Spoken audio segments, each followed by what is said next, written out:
Hola, yo soy Franco Di Pietro, docente de la Facultad de Ciencias Exactas, Ingeniería Agrimensura de la Universidad Nacional de Rosario, y hoy vamos a ver el tema expresiones. Para eso vamos a comenzar con lo que es el tipo de dato, y vamos a ver qué es un tipo de dato y cuáles son los tipos de datos que vamos a utilizar nosotros para trabajar. Luego vamos a ver qué son las variables y las constantes y cómo las vamos a utilizar y para qué nos sirven, para después poder entrar de lleno en el tema expresiones. Entonces, comenzando con lo que es el tipo de dato. Un tipo de dato es un conjunto específico de valores ordenados de los datos y un conjunto de operaciones que actúan sobre esos datos. Entonces, básicamente, lo que se desprende de esta definición es que los atributos que distinguen a un tipo de dato de otro son básicamente tener un conjunto de valores ordenados y un rango de definición de los mismos, es decir, un valor mínimo y un valor máximo para ese tipo de dato, tener un conjunto de operaciones que se pueda realizar sobre ese tipo de datos, porque no todas las operaciones se pueden realizar justamente sobre el mismo tipo de dato. Y una representación interna, es decir, cada tipo de dato va a ser representado internamente por una computadora de una determinada manera, como vimos en la sección de representación interna. Entonces, al contrario de lo que ocurre en álgebra, el conjunto de valores en este caso es finito, tiene un rango de valores, o sea, un mínimo y un máximo claramente especificados. Si pensamos en álgebra, por ejemplo, los números enteros no tienen un rango, no hay un número entero que sea el mínimo o el máximo. En este caso, en informática, sí, cuando hablemos, por ejemplo, de números enteros, vamos a tener un entero mínimo y un entero máximo. Entonces, los tipos de datos con los que vamos a trabajar son los siguientes. Como ya les comentaba, los números enteros. Por otro lado, y trabajado de una manera distinta, son los números reales, las variables de tipo carácter y las variables de tipo lógico. Estos cuatro tipos de datos son lo que se denominan tipos primitivos de datos, que son con los cuales vamos a trabajar de manera nativa en nuestros algoritmos. Y además hay otro tipo de dato que se utiliza habitualmente, que es el que se denomina string, que no es más que una cadena de caracteres, que ya fue previamente explicado en lo que es representación interna de los datos. Entonces, teniendo en cuenta esto de los tipos de datos, vamos a ver qué son las variables y las constantes. La variable básicamente es un objeto de memoria cuyo valor puede cambiar durante el desarrollo del algoritmo o la ejecución de un programa. ¿Cuáles son los atributos que tiene esa variable? Básicamente tiene un nombre que la designa. Nosotros le vamos a dar un nombre a cada una de esas variables, que internamente en lo que es la computadora no va a trabajar con un nombre de una variable, sino con una dirección de memoria. Y siempre es recomendable que el nombre al cual le vamos a dar a esa variable sea representativo del uso que va a tener una variable. Por ejemplo, si vamos a trabajar con, digamos, rectángulos, sería lógico tener alguna variable que sea la base y otra variable que sea altura, y que se llamen de esa manera. O por ejemplo, una base y una h, que suele usarse para lo que son las alturas.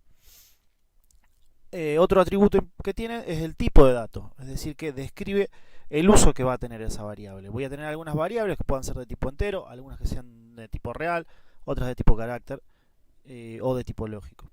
Y finalmente, un valor que describe el contenido. Toda variable, aparte de tener un nombre y ser de un determinado tipo, va a tener un valor, es decir, cuánto vale esa variable en un determinado momento. Y ese valor justamente habíamos dicho que puede ir cambiando a lo largo del desarrollo de nuestro algoritmo. Declarar una variable lo que implica es darle un lugar en memoria, un nombre y un tipo de dato asociado. Es una acción muy importante, porque para empezar a trabajar con esa variable lo que tenemos que hacer es justamente declararla, decir que existe una determinada variable que se llama de una determinada manera y que tiene un determinado tipo de dato. En nuestro caso vamos a realizar lo que es la declaración de variables antes del algoritmo, considerando a estas como el ambiente de resolución del problema. Como por ejemplo, si queremos declarar una variable de tipo real, lo que hacemos es decir, bueno, ponemos el tipo de dato, dos puntos, y el nombre que le vamos a dar a una variable. En este caso, por ejemplo, decir la variable suma, que es de tipo real. O si queremos agregar una segunda variable de tipo real, decimos separando por coma la variable perímetro. También podemos declarar una variable de tipo carácter que sea de nombre inicial. O por ejemplo, variables de tipo entero, cuyos nombres van a ser edad, comisión, cantidad o contador. En este caso, evidentemente los nombres que le estoy dando a las variables tratan de representar el uso que van a tener esas variables dentro del algoritmo. Por otro lado, lo que son las constantes es un objeto cuyo valor no puede ser modificado durante el desarrollo del algoritmo. El caso contrario a lo que eran las variables, que es un objeto que sí va a cambiar su valor en el desarrollo del algoritmo. Entonces el concepto de constante es similar al de variable, pero simplemente fijando su valor. Y en este caso lo que es análogo a la declaración de una variable es la definición de una constante. En este caso, definir una constante implica darle un nombre a un valor determinado. Entonces, los nombres de las variables o constantes, que genéricamente pueden agruparse bajo el concepto de identificadores, tienen que respetar algunas reglas para ser válidos. O sea, no cualquier nombre para un identificador es válido. Tiene que cumplir con estas reglas, que son, por ejemplo, que todo identificador debe comenzar con una letra del alfabeto inglés, mayúscula o minúscula. ¿Qué quiere decir esto del alfabeto inglés? No puede incluir el carácter ñ. Por otro lado, no debe ser una palabra reservada del lenguaje. ¿Qué es esto de palabra reservada del lenguaje? Nosotros cuando escribamos nuestros algoritmos vamos a tener que indicarle a la computadora ¿qué es lo que tiene que hacer? Bueno, para indicarle qué es lo que tiene que hacer vamos a utilizar algunas palabras que van a ser parte de ese lenguaje, de decirle cómo, qué es lo que tiene que hacer esa computadora. Esas palabras que son específicas para decirle a la computadora qué es lo que tiene que hacer no pueden ser utilizadas como palabras para un identificador, porque no podría distinguir la computadora o el procesador que corresponda a saber si estamos hablando de la palabra reservada para decir una determinada acción o si se trata de la variable o constante que nosotros le demos el mismo nombre. Entonces básicamente no se puede usar como nombre para un identificador una palabra reservada del lenguaje que utilicemos. Por otro lado, no debe contener espacios en blanco ni el punto, pero puede contener una combinación de los siguientes caracteres. Puede ser cualquiera de las letras del abecedario inglés, como decíamos antes, en mayúscula, en minúscula, los 10 dígitos y algunos caracteres especiales como los que vemos acá. Además, la cantidad de caracteres que conforman el identificador no está limitada, quiere decir que el largo del nombre que le vamos a dar a un identificador no está limitado de ninguna manera. Y por último, más a modo de recomendación que de regla, es que todo identificador debe representar el uso que se le va a dar en el algoritmo, que es lo que decíamos antes. Lo lógico sería que si una variable se llama radio, esté representando al radio de una circunferencia y no a la cantidad de litros de nafta que se le carga a un automóvil, por ejemplo. Entonces, teniendo presente todo esto que vimos de qué es un tipo de dato, qué es una variable y qué es una constante, vamos a ver ahora de qué se trata esto de las expresiones. La expresión es básicamente una descripción de un cálculo a efectuar cuyo resultado es un único valor. Y esto es muy importante, siempre recordar que el resultado de una expresión es un único valor. Y está constituida por operandos y operadores. Vamos a ver diferentes tipos de expresiones, como ser las aritméticas, relacionales, lógicas y de tipo carácter. Ahora vamos a ver en detalle cada una de estas. Vamos a comenzar por lo que son las expresiones aritméticas, que son las cuales estamos más familiarizados. Son básicamente análogas a lo que son las fórmulas matemáticas. Los elementos intervinientes son numéricos, es decir, que van a ser variables de tipo real o de tipo entero. Y los operadores con los cuales va a trabajar una expresión aritmética son la suma, la resta, la multiplicación, que va a ser determinada por el carácter asterisco, la barra, que va a trabajar como división, y el doble asterisco, que lo podemos utilizar como potencia. Además de estos operadores, con lo cual vamos a poder trabajar son con algunas funciones de biblioteca. Los lenguajes de programación traen incorporadas algunas funciones que conforman las funciones de biblioteca que nos sirven para justamente simplificar algunos cálculos. Algunas de estas funciones de bibliotecas más comunes son, por ejemplo, abs de x, que básicamente es el valor absoluto de la variable x, o sqrt de x, que es la raíz cuadrada de el valor de x. Sqrt viene del inglés square root, raíz cuadrada. Cos x, que básicamente es el coseno de x, exp de x, que es la exponencial, int de x, que nos va a dar la parte entera de la variable x, suponiendo en este caso que la variable x sea de tipo real. Entonces int de x nos va a devolver la parte entera de ese número real. una función parecida es el nInt x, que en este caso lo que va a hacer es nos va a devolver el número entero más próximo a ese valor real de x. Otra muy común que vamos a utilizar es mod de x, es decir, el módulo de x, el resto de la división entera entre los valores enteros x e y, que puede ser escrito como vemos acá, como mod de x, y, o simplemente como x%y, entre otras funciones que vamos a encontrar en biblioteca. Luego vemos lo que son las expresiones lógicas y relacionales, que las vamos a explicar en conjunto.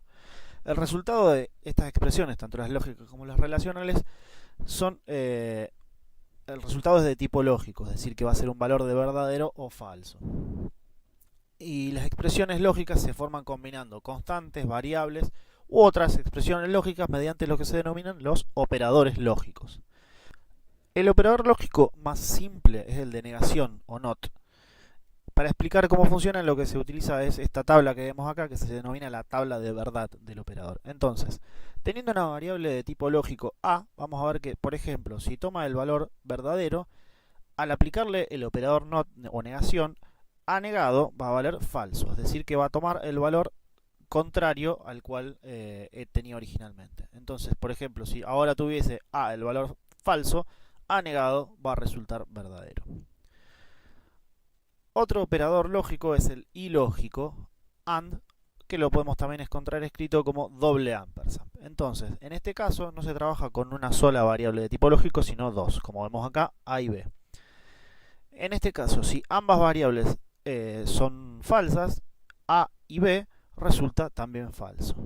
Si alguna de las dos es falso y la otra es verdadera, el resultado nuevamente de a y b es falso. Ahora bien, si como su nombre lo indica, a y b son verdaderos, en ese caso recién el resultado de a y b resulta verdadero.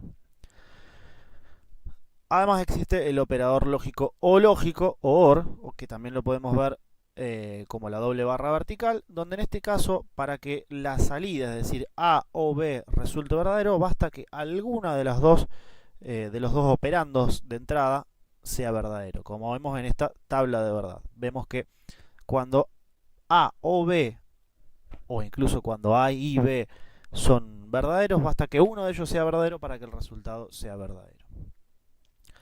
Además tenemos los operadores relacionales, que son parecidos a los que utilizábamos en matemáticas, que vemos que tenemos el operador menor, mayor, menor igual, donde vemos que en este caso no se escribe como en matemáticas, sino que se escribe como el signo menor seguido del signo igual, mayor igual, igual y distinto, que puede ser escrito de dos maneras, como menor mayor o como signo de exclamación igual.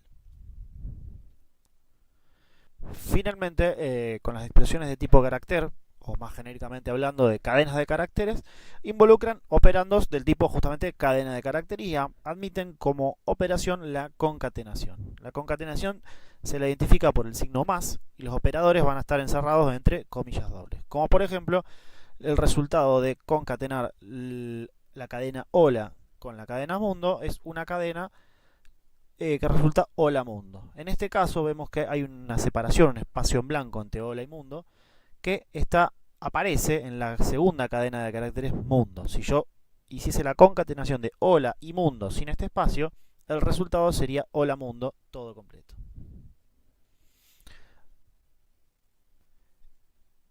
Y lo que vamos a ver ahora es el orden en el cual se evalúan los operadores. Vimos operadores de tipo lógico, de tipo aritmético o de tipo carácter, pero no sabemos en qué orden se evalúan, es decir, cuáles se evalúan primero.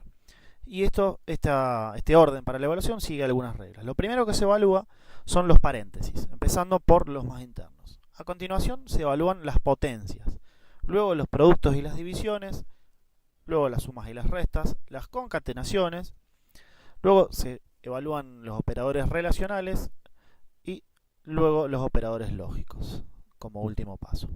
Ahora, cuando hay dos operadores con la misma precedencia, es decir, que aparecen dos operadores, por ejemplo, dos sumas o una suma y una resta que tienen el mismo orden en esta lista, lo que se va a hacer es evaluar primero la operación que esté más a la izquierda. Teniendo presente todo esto que vimos de los tipos de datos, variables, constantes, declaraciones y lo que es expresiones, estamos en condiciones de realizar toda la práctica 2 de informática. Si tienen alguna duda pueden recurrir a la bibliografía recomendada en la materia, que la pueden encontrar en la página, o pueden acercarse a consulta o escribir un mail a cualquier docente de la materia. Muchas gracias.